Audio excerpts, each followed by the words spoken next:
I'm thinking that it's actually really nice for them to actually try to make a garden and a farm in the city because there's not so many of those around. Our children are so unhealthy. We know for sure that this is going to be the first generation that does not outlive their parents.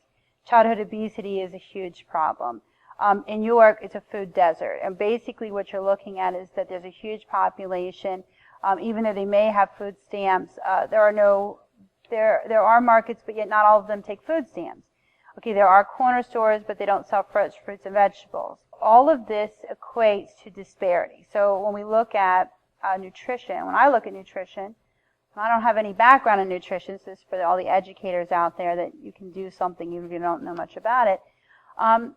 It really needs to be one availability. Because you see that there's all these things growing, and usually I've never seen this before.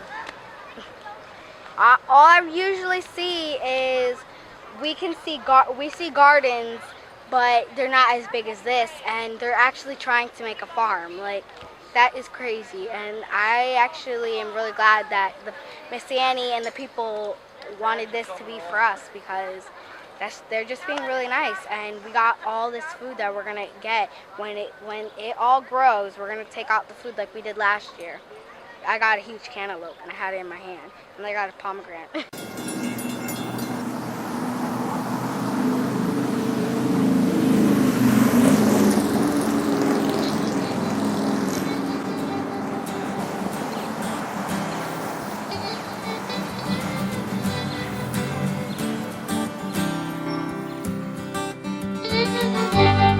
My daddy was a farmer. Mama was a farmer's wife. And by the time that I turned 10 years old, I knew the farmer's life. What we have found is that if you put out a bowl of fruits and vegetables alongside of a bowl of chips and pretzels, the children will absolutely go to the fruits and vegetables first.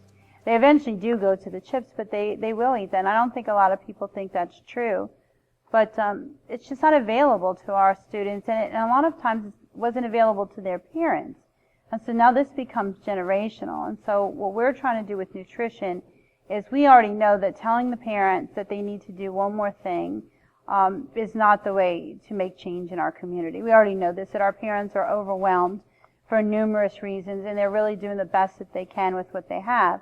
But I feel like if we educate the children on, okay, here's not just eat an apple, but here's the value of the apple, or let's grow an apple. And now we're taking that from our garden, they participated in that, care of that. All of a sudden, they're going to always eat an apple, and they're going to always look for an apple. And I thought one of the things that was amazing to me is we started Hope Street a year ago, and this year we had 5 parents start their own gardens. And I thought it would happen, but I never thought it would happen in 1 year. And they're taking pictures and showing me. So now we know that in those families, we have truly affected change. And now they don't have to come to Lincoln or to Hope Street to get a tomato. They can go in their backyard and get a tomato. I would feed the little by giving them a bunch of food if I could find any. I would come here to look, and if I had to, I would pull some plants and give it to the world, because I don't want anybody to starve. And if they did, I would feel so bad. So I would try to give them food by asking someone, like, can you please give me some food for the people who don't have any, because people all around the world don't have food sometimes. So I would love to feed them. That's a rock. Or you think that's the floor? Oh my God, man, what's wrong with you? There's wood under here, you know. Alright. There is wood. I'm going. Oh my God. Cement. They probably put dirt in it.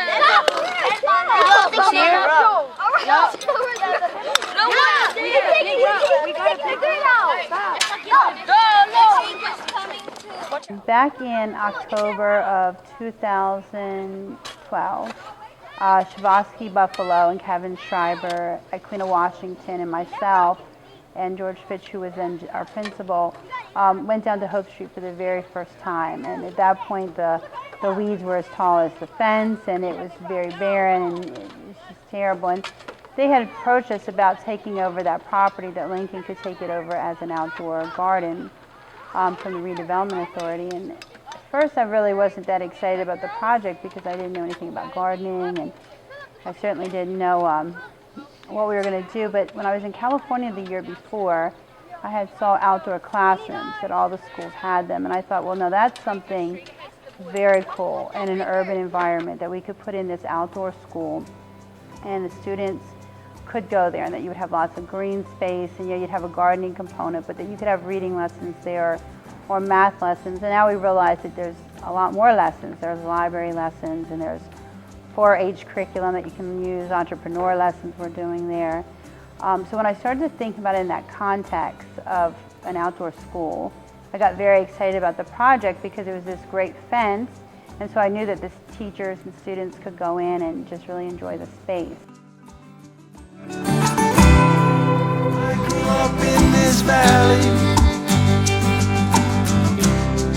It's the only life I know. Between LaRue and the junction,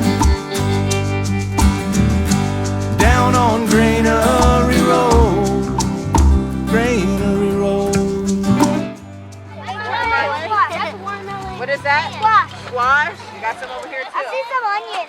Where you see onion at? Tell me where you see onion. Look, right there is squash and cantaloupe. Hey, where's that corn? It probably was not till January 2013 that I actually committed to the project. 2 days later, we had 100 participants sitting in our lobby saying that they would help. For the most part, all the organizations that stepped forward said that they would help us. I always call it your Rockstar 5. Who are you going to call when you want to get a project done? So my Rockstar 5 in organizations included the Grace Fellowship, York Regional Dream Center. It was one of the very first phone calls I made and said, can you come look at this space? And right away they sort of laughed. They brought these farmers over from First Fruit Farms from Maryland. They have 200 acres, and they sort of chuckled. They're like, absolutely.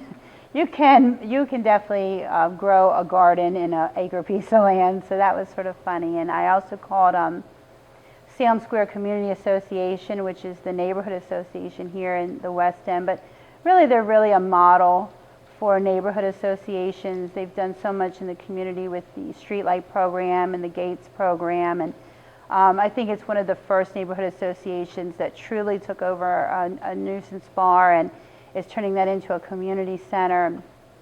So there's a lot of things going on like that, which was really unique. And then I also called the group at Eat, Play, Breathe reached out to me, which is Corey Strathmeyer from the YMCA, Barb Kovacs from the Health Bureau, Kevin Alvarez from WellSpan.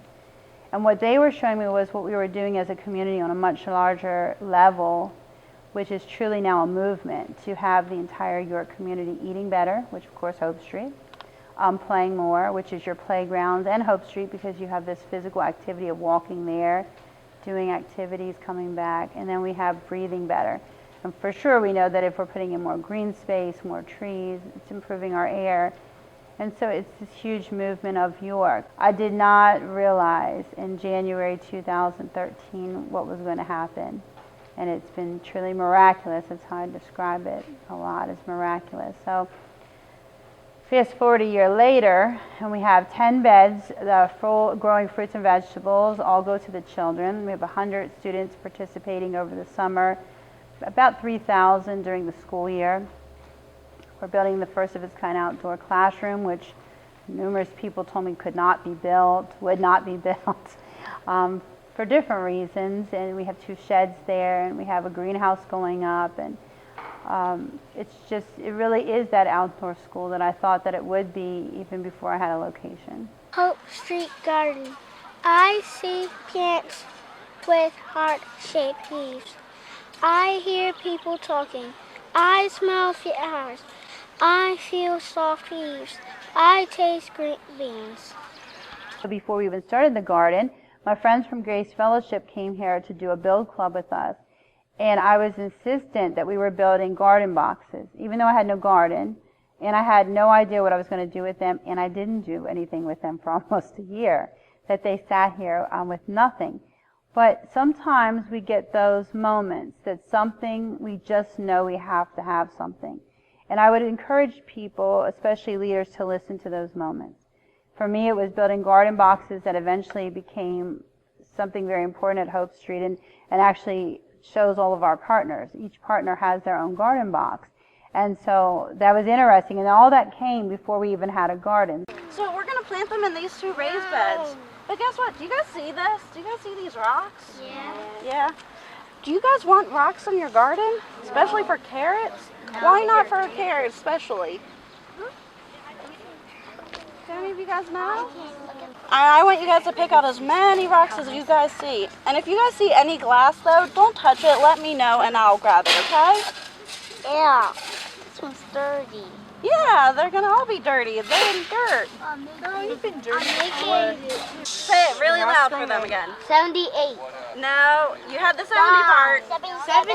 It's 75 days we have to wait before we can eat these carrots. That's a long time. I like carrots. I don't like carrots. Okay, fun. Anyway. Maybe we can have, if you guys don't eat your carrots, we can have a carrot competition where you guys can create a carrot person. Can you guys put your hands up if you're listening?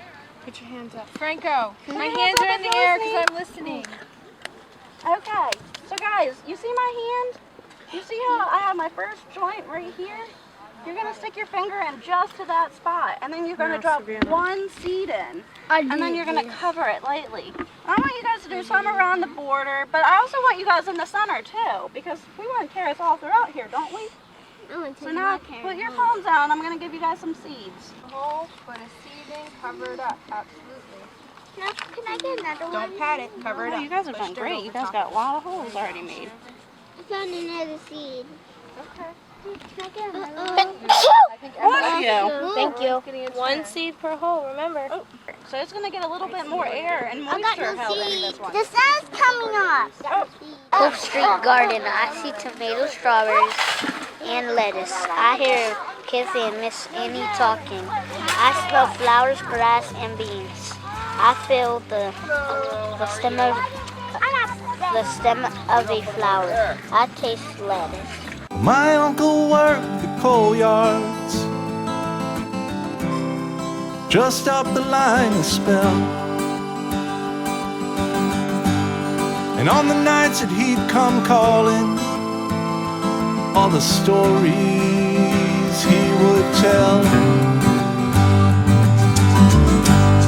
about the king and queen of England, for the day George Krebs died. The Emancipator's slow ride home, and how grown men stood there and cried. Show the foot up on that next one. Open your fingers, wide open. Ready? Drop. 1, 2, 3, up. Yay! If you don't know, a year ago in March, we were standing out here and the weeds were as high as the fence. And of course my A team is here.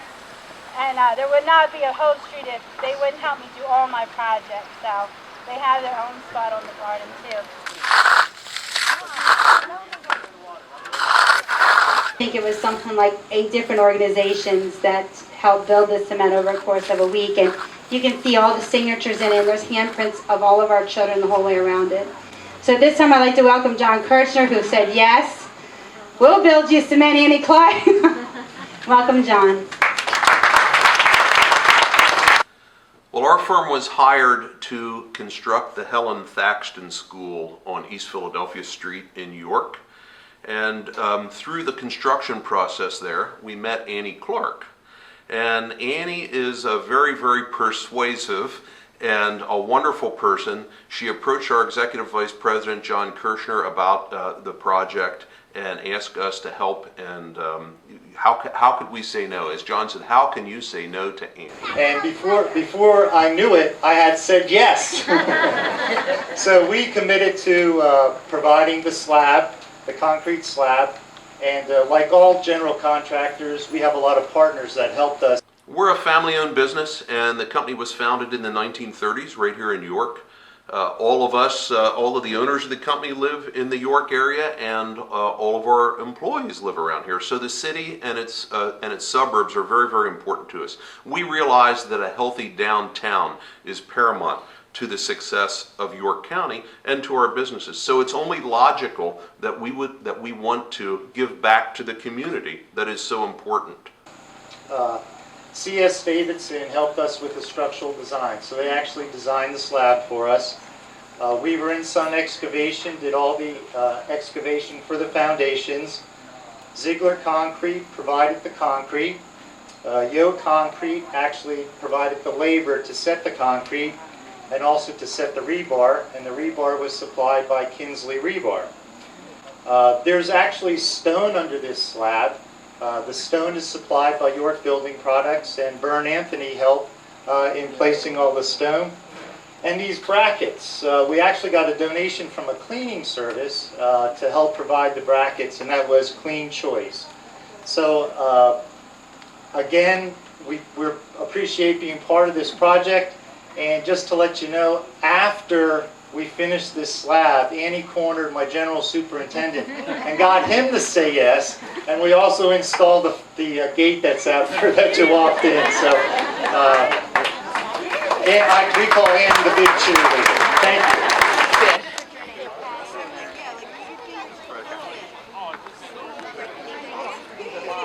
Want a hammer? We can hammer his hand. Yeah, we might need a hammer. Hammer! Ready, Moise? They're coming out. Ready? Don't fall in. Oftentimes, we're asked for monetary contributions, and we support a wide variety of local charities that are doing very good work in the city and the surrounding areas. We also feel that it's important as business people that we have board members from our company, that we supply board members to the nonprofits in the local communities, because, you know, an executive director of a nonprofit has a lot on their plate, and they have to be a jack of all trades. So I think it's very, very good that the business community comes together and supplies our local charities and nonprofits with executives who can help that executive director running a very successful organization. We look at our involvement in the community from two aspects. One is a financial contribution, and the other is a contribution of our time, whether it be executives or, in our case, project managers, who can really bring some different skill sets to these nonprofits to help them. For instance, a nonprofit may be considering a building expansion project, and the executive director has never built anything before. Well, we can supply the skills and the talent necessary for them to have a very successful project. You can't really tell the difference, but it's kind of like a watermelon, but it's actually cantaloupe. This is cantaloupe. There's more growing now. I would feed the world exactly the way I'm trying to feed the world in York, which is Hope Street Garden Learning Lab. I think that the key to this, and we know for sure that there's some research going on around this, that really gardens have to go up everywhere, that we're really coming to the point in our world that everybody needs to be growing something. Our coach from the NLPH, Joyce Essence, told us that during World War II, 45% of Americans had their own gardens. And that's the highest time in our entire country that went on. And so she's challenged us to look at that a little bit more. So I eventually see this as what are called mini hopes. And so basically, a mini hope would be a small box containing several, they're called jack bags or growing bags. A couple bags of dirt, you'd have your tomato, you'd have your lettuce, you'd have your pepper. And this would be made available to any family in any rural or urban, especially urban areas where we live. That they could place this anywhere. It could go on your front porch. It could go on your back porch. It could go on a balcony. And then all of a sudden our children are growing their own fruits and vegetables. So we know that this is possibility. They're doing it in Florida. For sure they're using the jack bags, and they're having about 40% the yield. And so, and you can do a bag and dirt and a plant for $3. So it's not as hard as people think it would be to change the world and change food for the world. I grew a garden just so I could show Grandma up there that I can do this by myself. And this is actually the first year I did this all by myself with no help. We've been growing this garden now for 5 generations now. So this will be this is the last year for this garden. Hopefully next year we'll have a bigger garden somewhere else. I just like being outside in nature and seeing flowers and gardens, and it just makes me so happy. And fresh fruits and vegetables for everybody, not just me or somebody else. Everybody gets to enjoy it. That's what makes it so nice about Hope Street. Well, unfortunately my corn went bad. I have cherry tomatoes, I have watermelons, I have regular watermelon, I have a grape tree that did not grow this year. Hopefully next year will be better. A lot of cucumbers. I started climbing plants. Didn't realize on how bad it could get until after I looked. It's gotten pretty bad. If it's up to me, they have a open field up the street. I wish I could afford to get that. I would and make that into a big garden, like Miss Annie did over there at Hope Street, just to show everybody that everybody just enjoys fresh fruits and vegetables, just not the rich people or the poor people. Everybody enjoys it.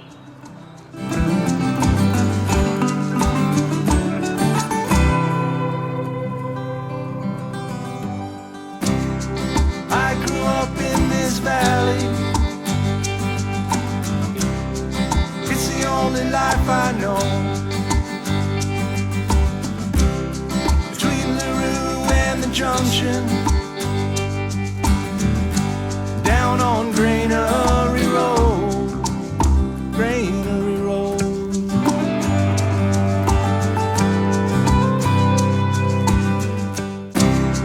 I grew up in this valley.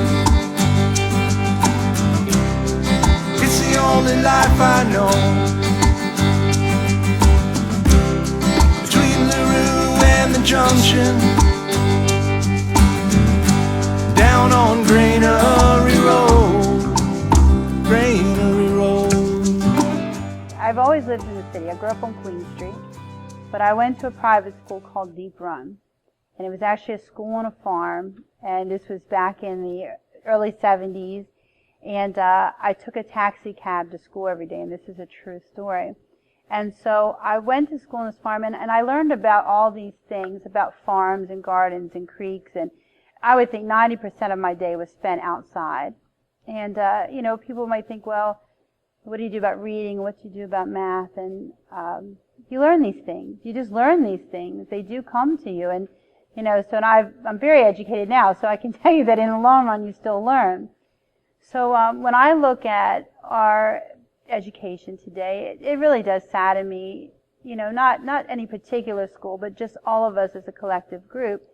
Students are spending 7 to 9 hours a day in a classroom. The majority of that time, 80% of it, if not more, is spent sitting at a desk. Are they reading? Yes, to some degree, and yet our achievement across the country shows that we're not reading proficiently, that, you know, 40-some% of the children are reading on or above grade level in an urban environment, but nearly 60% are not. Okay, so you can see that not necessarily does seat time equate to really learning.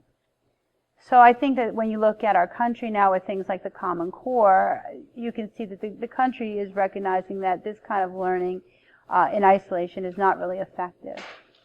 So where are we at? So if you look at all my projects, Hope Street being the largest that I've ever done, it's all about children actually real world learning. Understanding that, okay, we can count, but can we count seeds? And how many go in there, and when do we grow that, and what month is that, and what time of day is that, and when is the sun shining, and actually thinking that everything leads to something. There's always something next. And I tell children that all the time, there's always something next, always. And so that's what we have to do with our children, is we need to accelerate that learning. So I think some of the best moments I've seen is children sitting there and writing poetry about a plant.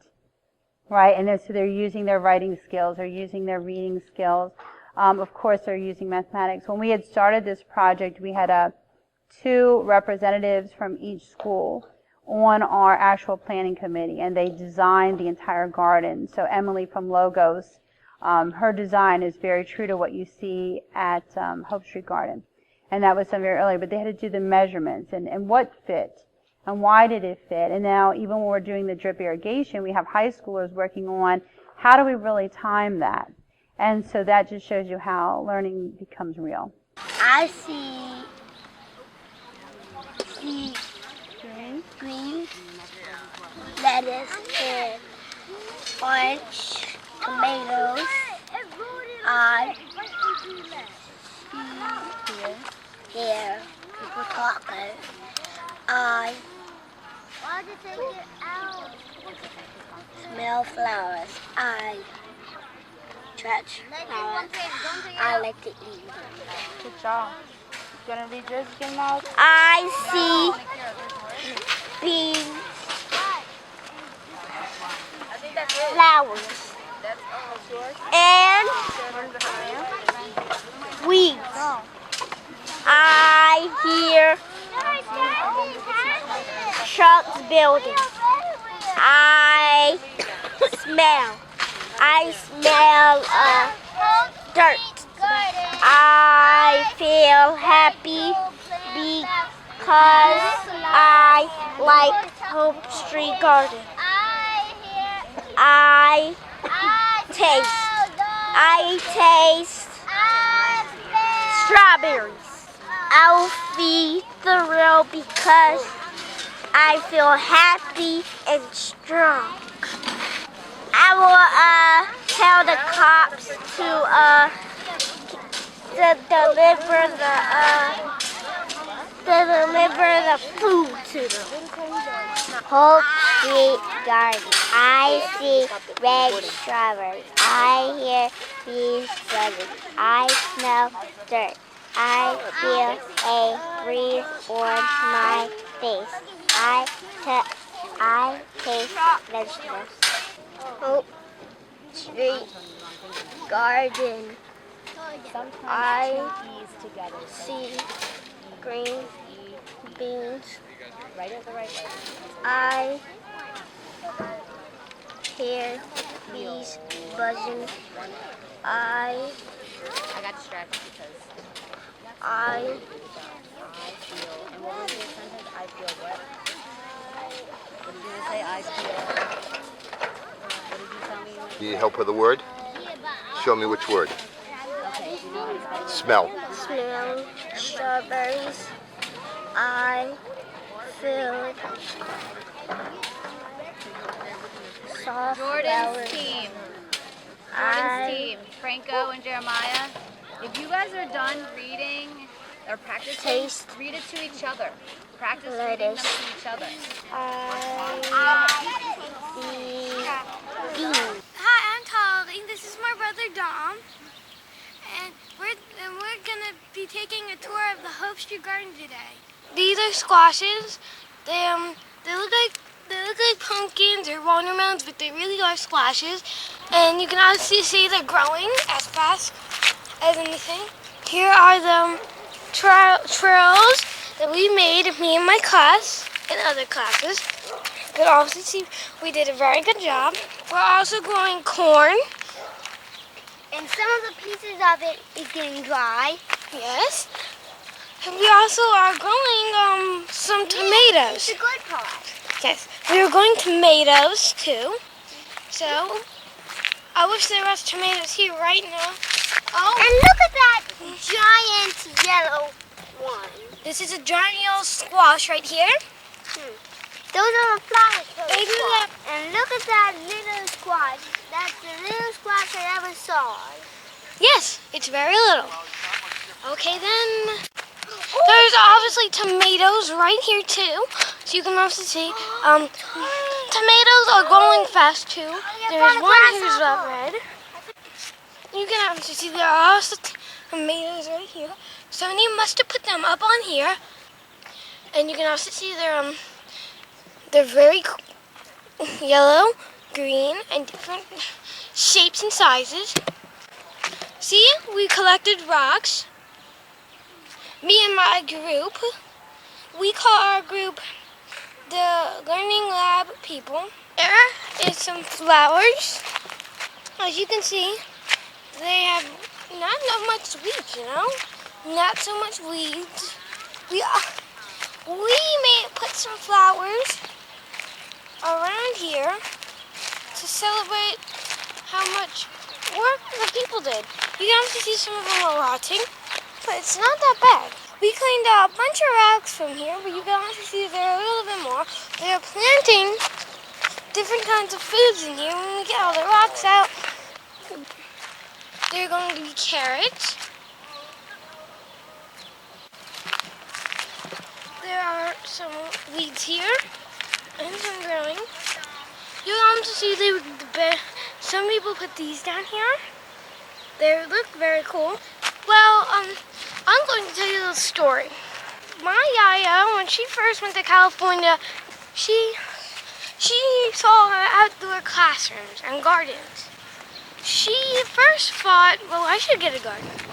There's a person taking care of a garden, and she was thinking, I should buy it. And now all these people are helping churches, like people from churches, students, teachers, Kevin Stryber, the mayor. And now she is making an outdoor classroom.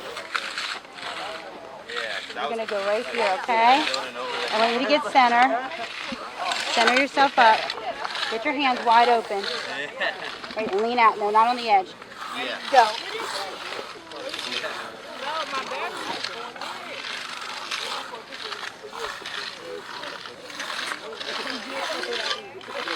You can obviously see this is going to be where the classroom is, the outdoor classroom. People put their handprints here, because they were good, because teachers pick them, and they're making this outdoor classroom so that people can know how much they care about here.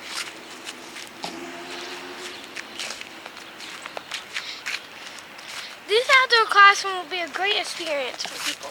Here's our dog, Athena. This is my yaya's dog. She is a golden retriever. She loves coming down here and playing all day. And she just loves it out here. She loves running around and having fun. People a lot of places have come here to work on this. They came here to support us and the students here. They did a great job. I think at this point, when I think about even my own children, and I mean, I always had jobs and worked, and I grew up eating tons of fresh fruits and vegetables, and I always had them in the house, but we ate McDonald's a couple times a week, and not because I was lazy, but because they were playing sports. I mean, and then even Gatorade's not good for kids because it was designed for college students, right? And they sweat a lot more, and they're a lot more physical, and then we're giving this to our kids. And that can create gallstones and different things in children.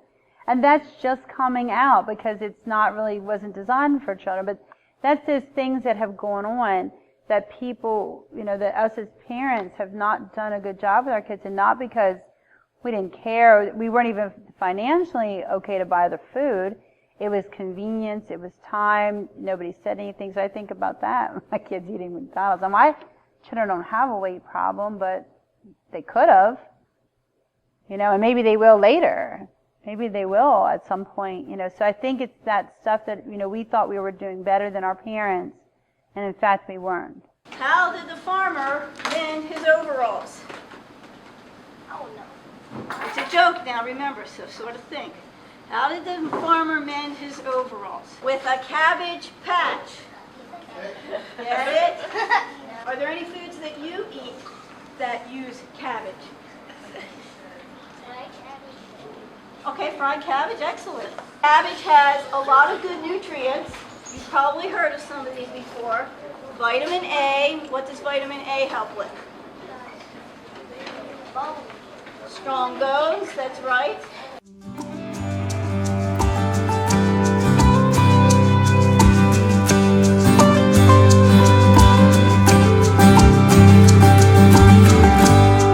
Mama needed we'd run errands to the store at Old Man Shives, but he'd sell her goods on credit and slipped us penny candy on the side. And most days we'd walk to Glenrock, be it sun or wind or rain. Fridays saw a shiny diamond that meant passenger train. I grew up in this valley, it's the only life I know. Between LaRue and the junction, down on Granary Road, Granary Road.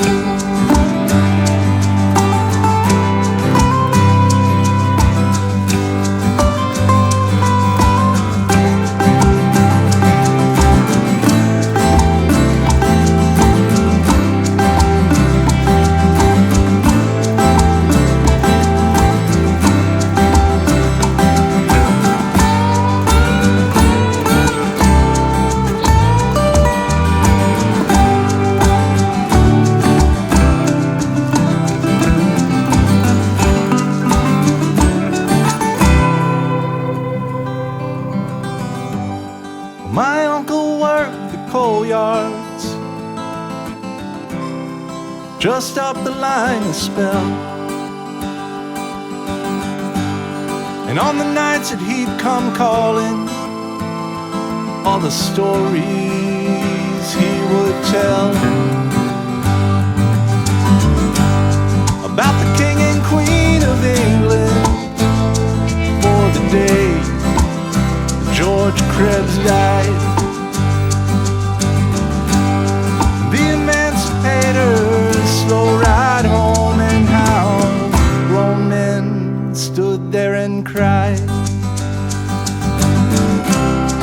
I grew up in this valley, it's the only life I know. Now I'm headed back to home, back to Granary Road, between LaRue and the junction, down on Granary Road.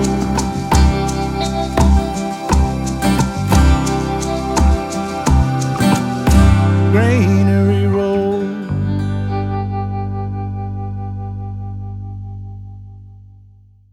I'm just out here. This is city lane right here. Yeah, this belongs to York City. Yeah, that's right. Yep, belongs to York City. Yep, I had it for over 30 years. I've been planting out here for over 30 years. Yep, giving people. I'd give stuff away. Yeah, I'd give to people.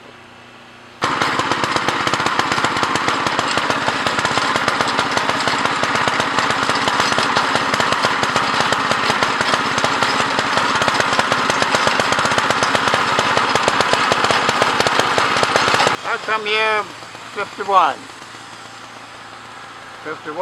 from South Carolina. Come here, 51 from South Carolina. Yep, I grew garden before I come here. So I said, well, I used to go corn 3 and 4 stoke. I had 4 years to the stoke out there. Yeah, I got some of the seed at home right now. Yep. I see some onions. Where you see onion at? Tell me where you see onion. Look right there is squash and cantaloupe. Hey, where's that corn? Why is... I'm glad to see them learn the kids something myself. I'm glad to see them trying to learn them what a garden is. Yep. A lot of people don't have stuff out of garden. You know, you give it to them, I think they appreciate it. I would buy a bunch of seed packets of a bunch of vegetables and everything, and I would actually plant them and start handing them out to people, like, so they could have plants of their own and they don't have to. So farmers got less work for them. They still plant things, but I at least gave people in the world some more stuff. So they're not directly going to stores or anything like that. They got things growing in their own backyard. Sitting there talking to the lady at Nutrition Links. She teaches the Nutrition Links class, a 6-week class, to teach parents about healthy foods, healthy cooking. The parents have multiple things. So they have measuring cups. They don't have measuring spoons. They cook for what they're eating that day. They have no containers. Some parents have absolutely no electric, so you're not cooking. You have no water, so you're not washing anything. So it's all these things. It's not just one thing. And so then we call the parent, as educators, we're like, we're concerned that your child didn't eat today, or whatever we say. We say different things. Here's a parent who has no electric, has no containers, right? What are they feeding their children? And then all the stores around them, the 4 or 5 stores that they can walk to, sell no fruits and vegetables. You said it too. You were like, hey,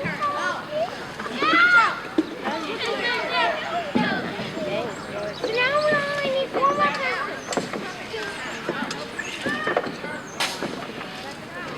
Now hold on, y'all get in there. That's it, Evelyn. That's it for now. You gotta twist it, remember? Twist. Hold it up in the air, the 3 of you. Yes, champion. Great. He was the keeper. Right? He kept it when nobody else wanted it. And then that saved it for us so when we came along. So my friend, Shavosky Buffalo, who is sort of a director down there at the RDA, and our other friend, Kevin Schreiber, who's now our state representative. And all these things, you should learn names, right? All these things mean something to you, even if you don't think they mean something to you. They came to see me because I built a playground. And my friend said to me, if you can build a playground, people are going to ask you to build more things. And I didn't think that was true. I'm like, it's a playground.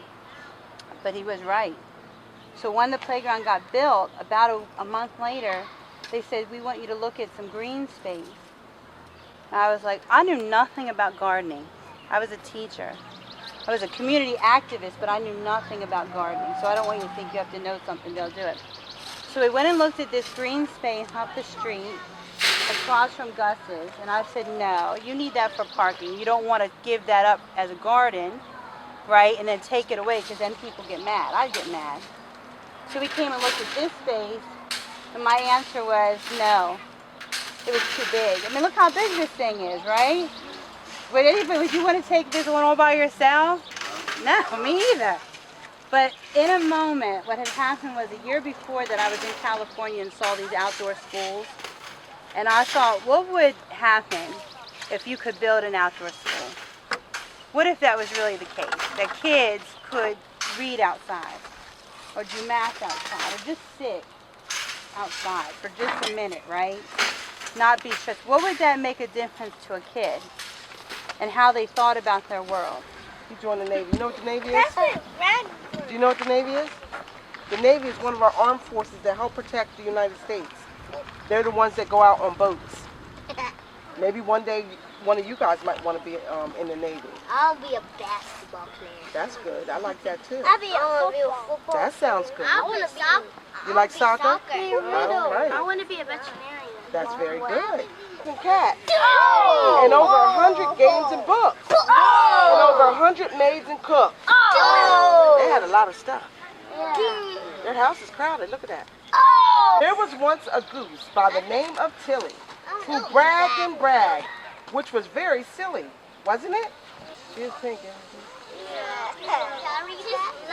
No, I'm reading it, baby. I'll let you read another book, okay? Thank you. It is. It's a chair. See it? That's the back of the chair, and that's the seat, and that's the legs.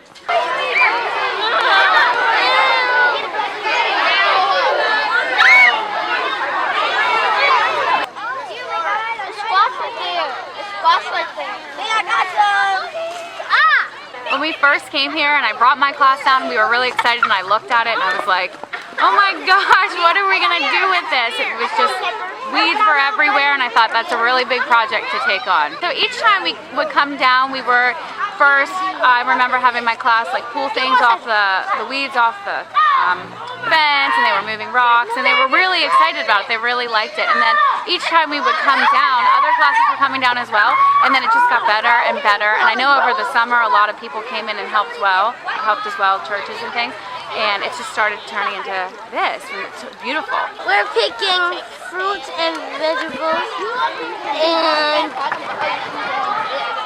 vegetables. I just said that.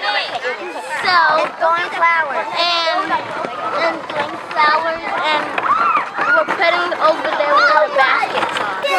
My friends, right now we're listening here. Planted some gourds. Now some gourds are smooth. It's an apple. And some gourds are bumpy. You want to put it in red look. Some gourds are bumpy. I'm really excited this year and last year that the students are able to come down here. They love coming down here. We're going to start having classrooms down here and doing things with them instead of having to clean it up anymore.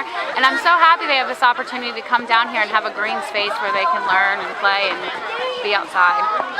My third grade friends kept their piece of ribbon after they cut it, which was pretty cool.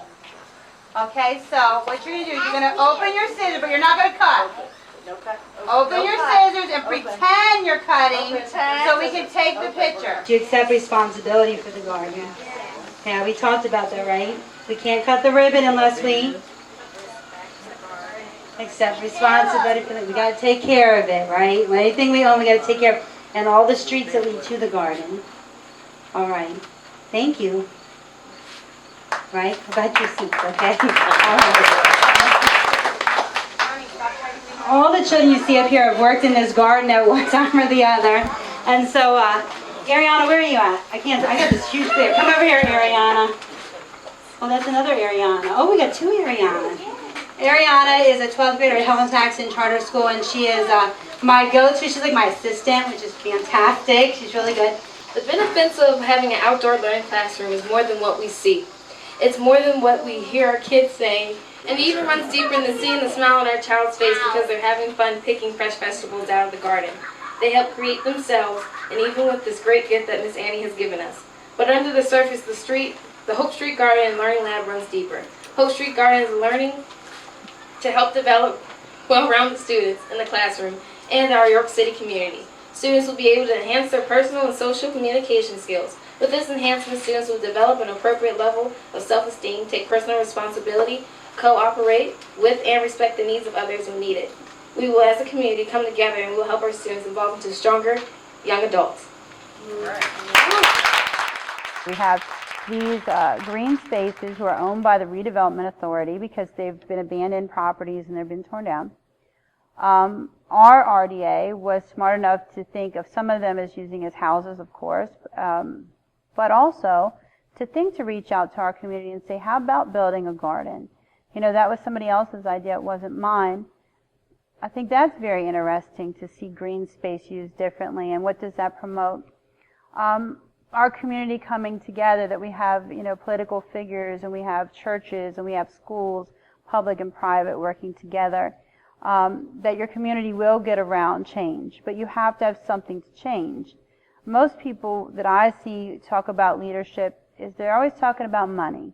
If we had money, I'd build this. If we had money, I'd build that. And all the projects that I've ever done, we never had any money. We never had a single dollar. We had a dream, and then we just started getting people to help us with that dream. And I would say people will follow good work. And so if your reputation is you do good work, then people will follow you and they will want to help you with it. I would say use the student voice. I think that we use that very effectively. And I always allow people to bring what they want. I never really ask people to bring something I want. I just want to know what they want to bring, and then I accept it and say thank you more. She inspires me. In the brief time that we were friends, she told me things that will carry you a lifetime. Stand up.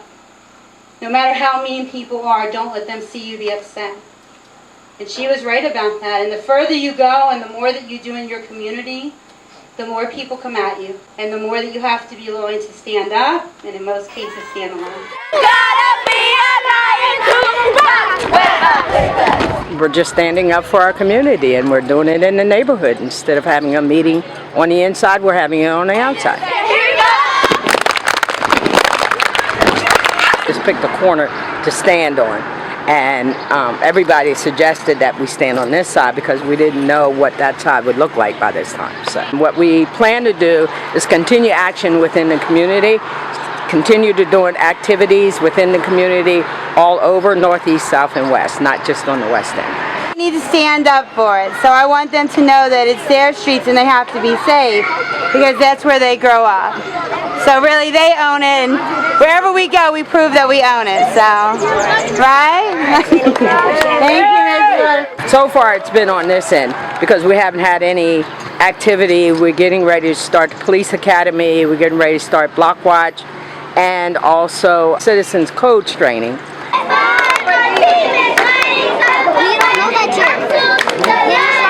Plus, over the summer, Miss Paulette and myself, we plan to do the walking school bus so that when the school year starts, we'll have a corridor of people watching the kids go back and forth to school. So it's going to be a lot of action going on. Our picture sits on my desk at Lincoln, and there's not a single day that I don't look at that picture and think to myself, is this what you thought? Hello, Scarecrow. What happened when you came to the history garden? It was rainy outside, I'm guessing. You are wet. It was very cold outside, but I made it through. The Oak Street Garden was a very good place for me because I scare with the crows. The crows come in a lot of gardens, you can also see. But my story is really different. My story starts with me, the Scarecrow. There was this woman buying me. She said she needed me for a garden. I was so happy because I was very young. Now I work at the garden helping. I'm one of the helpers as you were speaking of. And I'm very important to this garden because I scare the crows away. You can also see I'm very unique in many ways. I was started as a young scarecrow. Somebody bought me. I came here to look for a journey, and now I'm here at the Oak Street Garden, learning and helping. People come down here for many things, to learn, to have fun, but you can also see I came here to help. I have fun on the ways. This is my adventure. This is how I live. Okay then. Yep. You have a good memory. What? So, to burn the coal and produce the power, an electric power plant was built along the river. Get rid of it before someone gets hurt. They decide to pour it down the storm drain out by the curb. The mysterious liquid is out of sight, but it is headed to the river. Can I have my mysterious liquid? I love gardening, I love farming, I love reclaiming areas back into a more usable, people-friendly, community-friendly condition. I hear people were fearful of approaching it because they just did not know what was going on in this soil and on this soil. Shade is a huge habitat for mosquitoes, which are a large problem here in New York. So one, I can see that this area here that's clear, you won't have to really worry about mosquitoes. That's fabulous. That's already like one problem checkmarked, gone. The soil cannot be that terrible if you've got this much growth in it, whether it's trees, whether it's weeds. I love having a wildlife-friendly urban habitat in the middle of a city. It speaks well of the overall good health of the area.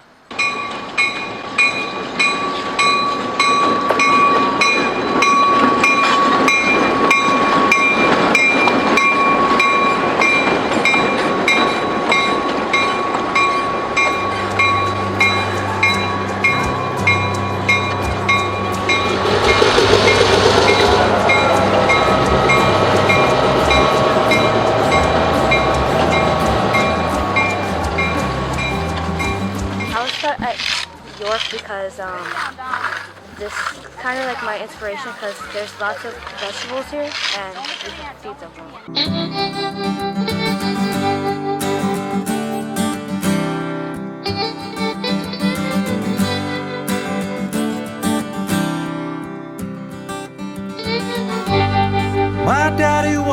a farmer. Mama was a farmer's wife. And by the time that I turned 10 years old, I knew the farmer's life. Fetching water before sunrise, milk the goats and feed the hens. And in the evening before supper time, I'd do it all again. I grew up in this valley. It's the only life I know. Between LaRue and the junction, down on Granary Road, Granary Road.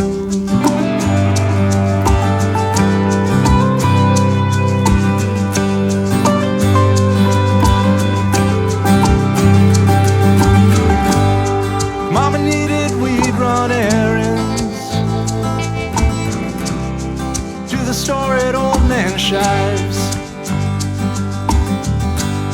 Well, he'd sell her goods on credit and slipped us penny candy on the side.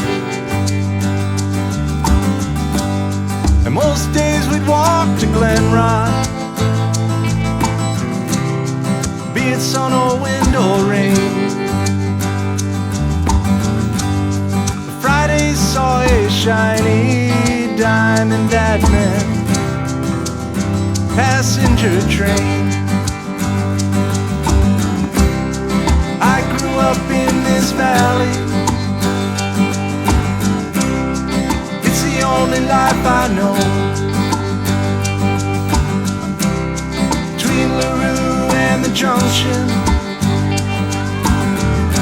down on Granary Road, Granary Road.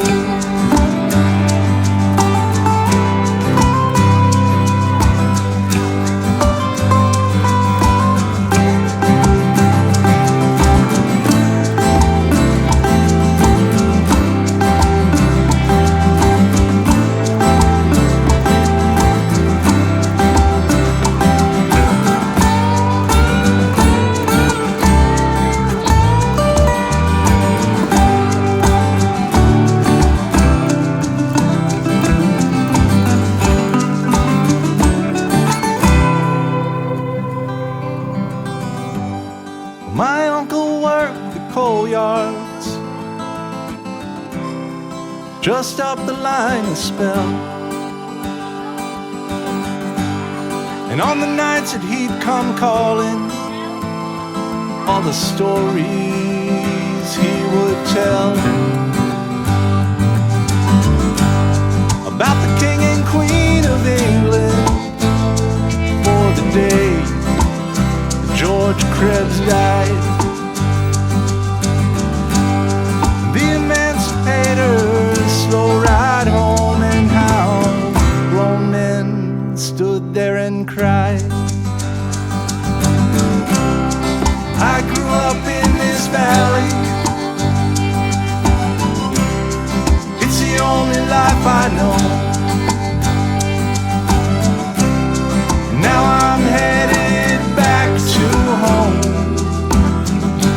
back to Granary Road. We found a bunny! Let the bunny alone. You're scaring it. It's moving.